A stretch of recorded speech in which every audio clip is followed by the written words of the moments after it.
Good morning. My name is Ken Gormley, and I have the privilege of serving as the 13th president of Duquesne University, and I'm also one of the conference organizers. We're thrilled to have you here with us today, and we're starting on time and going to remain on time.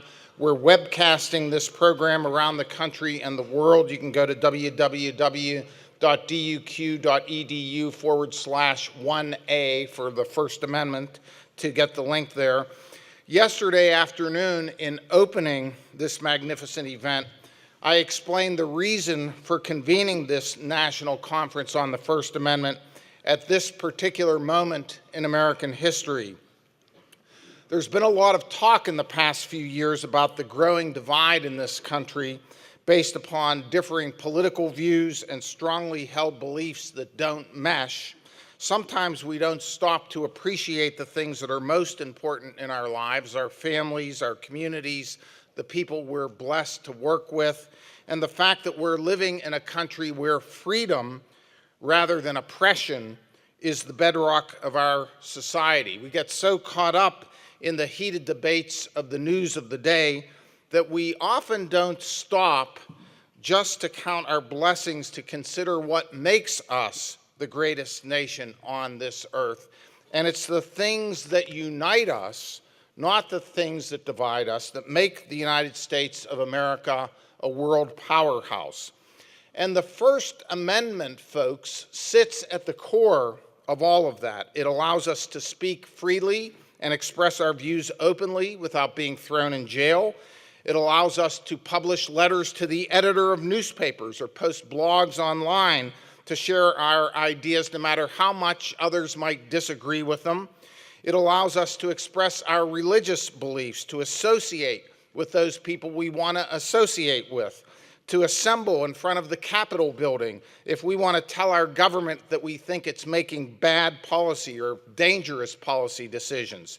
Take those rights away and we aren't Americans anymore. All of our other rights fall by the wayside. So it's fitting at this moment in American history that we come together to celebrate this little provision in the Bill of Rights. It actually only has 45 words that keeps our whole Constitution hanging together and guarantees that this homegrown American freedom that we cherish as so special that we're willing to fight to protect it, remains in place. Today's panel and panelists feature a who's who of some of the most prominent figures in this country. They'll talk about free press in a new age, speech on college campuses, free speech versus national security in an era of terrorism, the role of courts and government in shaping the First Amendment, what it looks like in other countries where the First Amendment doesn't exist, how the internet has enabled free expression like never before, but how we have to navigate through the world of fake news and assertions of political correctness. We'll look at new outlier approaches to expressing views and ideas that often generate controversy. We'll hear from people who participated in landmark decisions that shaped the First Amendment. And finally, we'll hear from organizations that educate the public about the First Amendment, because that's what this conference is all about, giving all Americans a fuller appreciation of the vital importance of this powerful little provision that serves as the keystone of all of our shining freedoms as American citizens. This conference comes about really as the result of the vision of one person, Max King, who's president of the Pittsburgh Foundation, who conceived of this national event 2 years ago and dragged me into it, never letting go till it was accomplished. So I want to say a word about Max. Many people around the country know him, but few people know about him. He grew up in a little steel town of Alliance, not far from here in eastern Ohio, where his dad worked in the mill. As a teenager, filled with wanderlust, Max worked as a deckhand unloading ore on Lake Erie, went to college and studied literature, and then fell in love with journalism. He worked for the Rutland Herald in Vermont, for the Courier-Journal and Times in Louisville, and then made his way to Philadelphia, where he eventually became the editor of the Philadelphia Inquirer at a young age. But then Max started a second career, transforming this region of Western Pennsylvania as president first of the Heinz Endowments and more recently of the Pittsburgh Foundation. But even as a philanthropist, he's always cared deeply about the role of journalism, literature, free speech, and free press in our society. And although he doesn't usually talk about this, and most folks don't know it, I'm a historian and I love this stuff. Max's grandfather was Max Perkins, the greatest literary editor in American history, who discovered F. Scott Fitzgerald, Ernest Hemingway, Thomas Wolfe. If you open Hemingway's classic book, The Old Man and the Sea, you'll see that it was dedicated to Max Perkins. Well, this grandson, Max King, has language and literature and an abiding commitment to the power of the written and spoken word as a means to unleash the greatest strengths in our common American heritage. He has all of that in his blood. Duquesne University is blessed to partner with Max King and the Pittsburgh Foundation to produce what we can proudly say is the most significant event of its kind in the country. Ladies and gentlemen, please join me in welcoming and thanking Max King.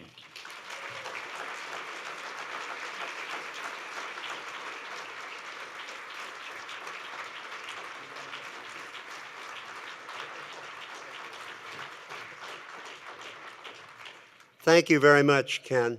Ken and I share 10 minutes at the beginning of the program, and he just used it all to introduce me. But I really don't have anything to add to what I said yesterday about the critical importance today, right now, of the First Amendment in our society. So I'll just give one other very quick thought, and then let's get on with the program, because it's just a superb, outstanding program that Ken has shaped for us. The only thought I want to add is, I do think that there's a special value when foundations and universities can come together around an important issue, bring together a wide array, a broad array of speakers, and bring the community in and talk about these things instead of screaming at each other or ignoring them. And so I'm especially proud today of our partnership at the Pittsburgh Foundation with Duquesne University and the wonderful job they've done of shaping this program. Let's get on with it. Thank you.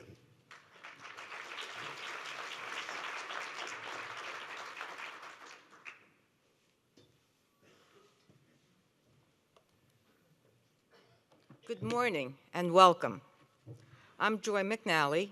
I serve as Interim Director of the Thomas R. Klein Center for Judicial Education at Duquesne University School of Law, and I'm honored to introduce today's speakers and events. Although Ohio Governor John Kasich couldn't appear in person today, he graciously offered to meet with Duquesne University President Ken Gormley for a conversation about the importance of the First Amendment in America. It's our pleasure to share a video of their discussion with you. As a congressman, John Kasich served as chair of the House Budget Committee and was a chief architect of the last federal balanced budget. He also served 18 years on the House Armed Services Committee, where he was a strong ally of President Reagan and supporter of his national security agenda. Governor Kasich also had a successful career as an investment banker, as a New York Times best-selling author, and hosted his own show on Fox News, Heartland with John Kasich. He is originally from McKees Rocks, a blue-collar town just across the bridge from the city of Pittsburgh along the Ohio River. So please direct your attention to the screens on either side of the stage.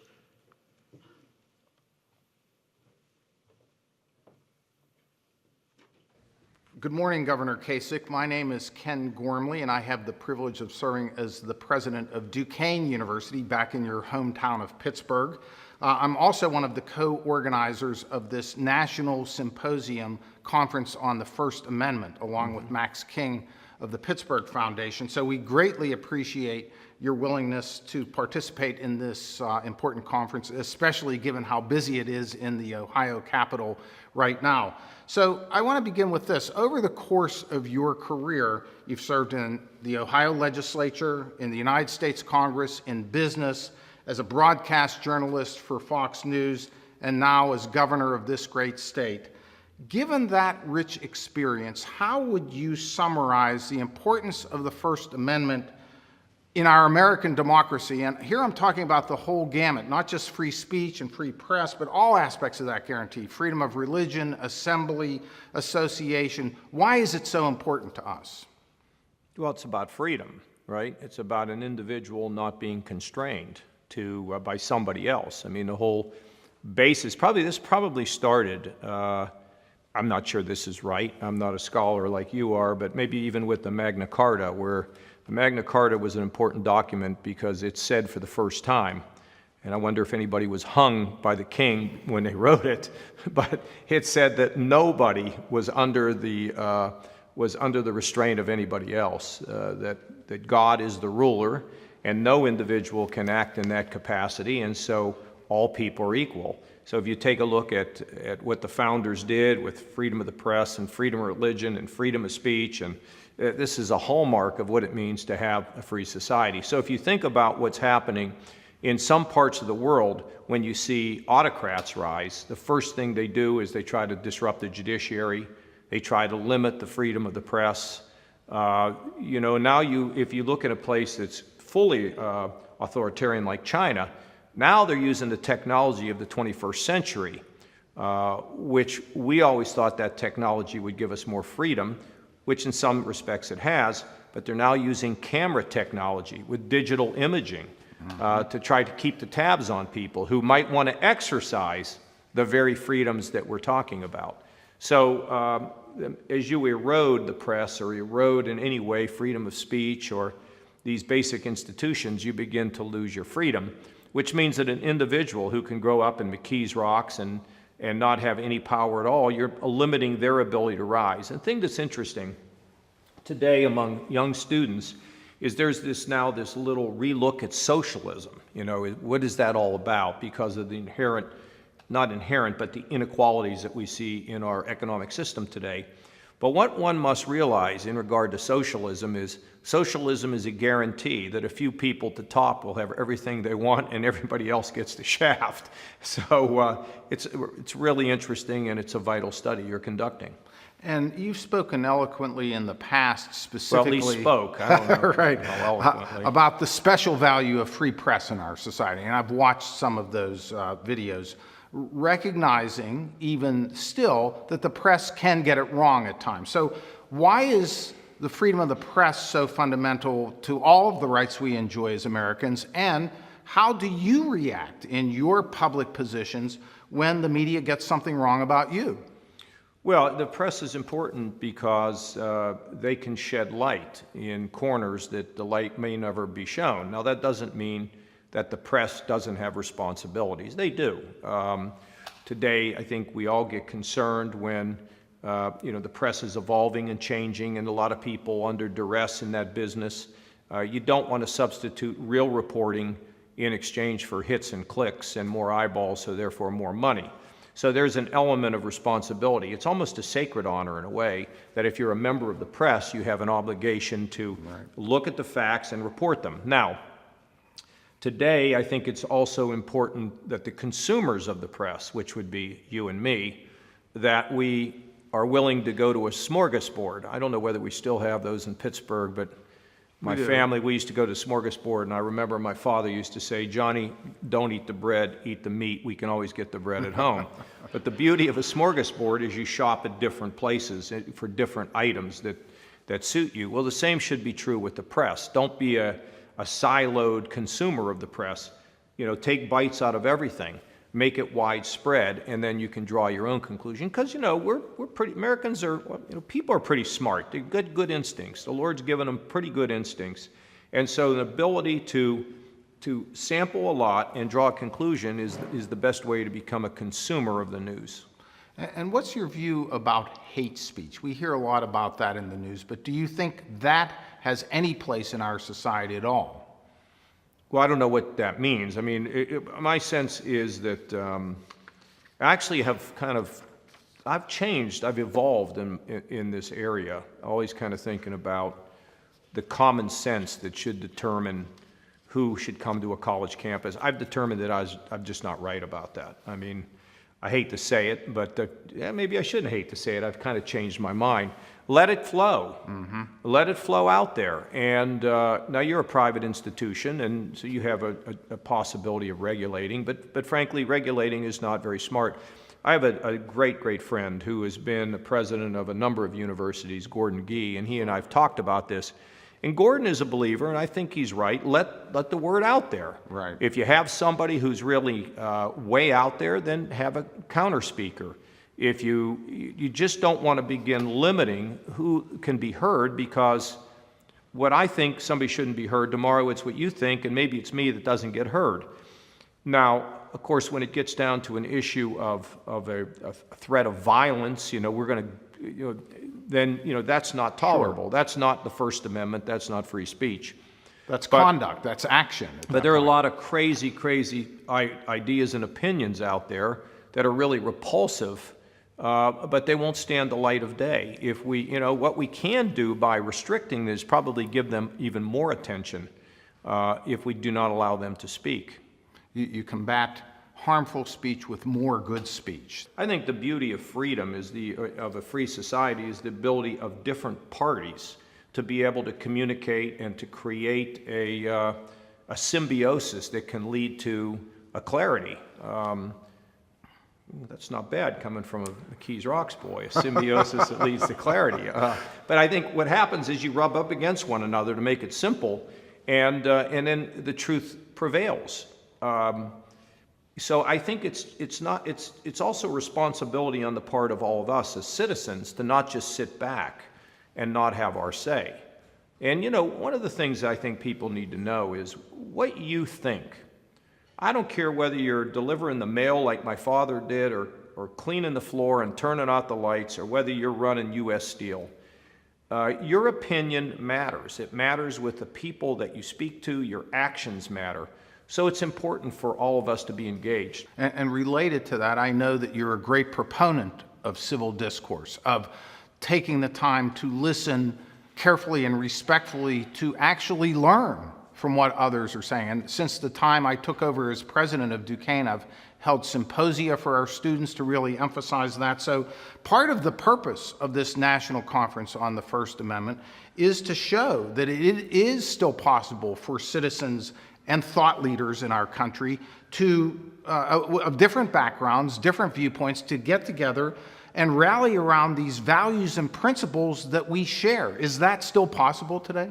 Well, yeah, of course it is, and I hope they won't take this out of the interview and clip me down. But you as the president of a university, 10,000 students, drive 3 hours to come and see me and 3 hours to go back because you're dedicated to this. I mean, it's pretty remarkable.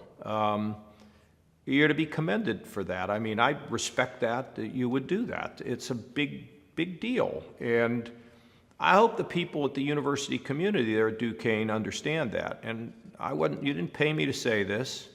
It's occurred to me as we're sitting here, as I think about the intense commitment you have to this. And the university is a far better place because of people like you who are dedicated to things more than just making sure that the fees get charged and the enrollment goes up. There's something deeper there at Duquesne. Well, I appreciate that, Governor Kasich, and I also want to say that we're reminded by and they are eloquent words today, that it is still possible to come together and to celebrate common foundational principles. That's what made us the greatest nation in the world, isn't it? People don't mind arguing and fighting about certain things, but we don't like to live on the edge. I mean, we go to Kennywood Park and we ride the roller coaster, okay? And that's kind of an example of living on a metaphor for gripping onto the thing and it's going around the curves and I'm hanging on, And we don't want to live on a roller coaster. We really want to live in a much more comfortable environment. Human beings, you know, they get spirited up and all that, and things on the edge are always exciting, but that's not how we want our daily lives to go. We really do want to seek some peace and some harmony. And there's nothing wrong being an ethnic to have an old-fashioned argument, but at the end, we're really all connected, and we really all want to be together. And seeing the First Amendment as one of those core principles that holds us together is the whole purpose of this. So we appreciate it very much, Governor, for you taking the time to sit down with us in this beautiful Ohio it's State a beautiful House place. and to help us introduce today's program. Thank you.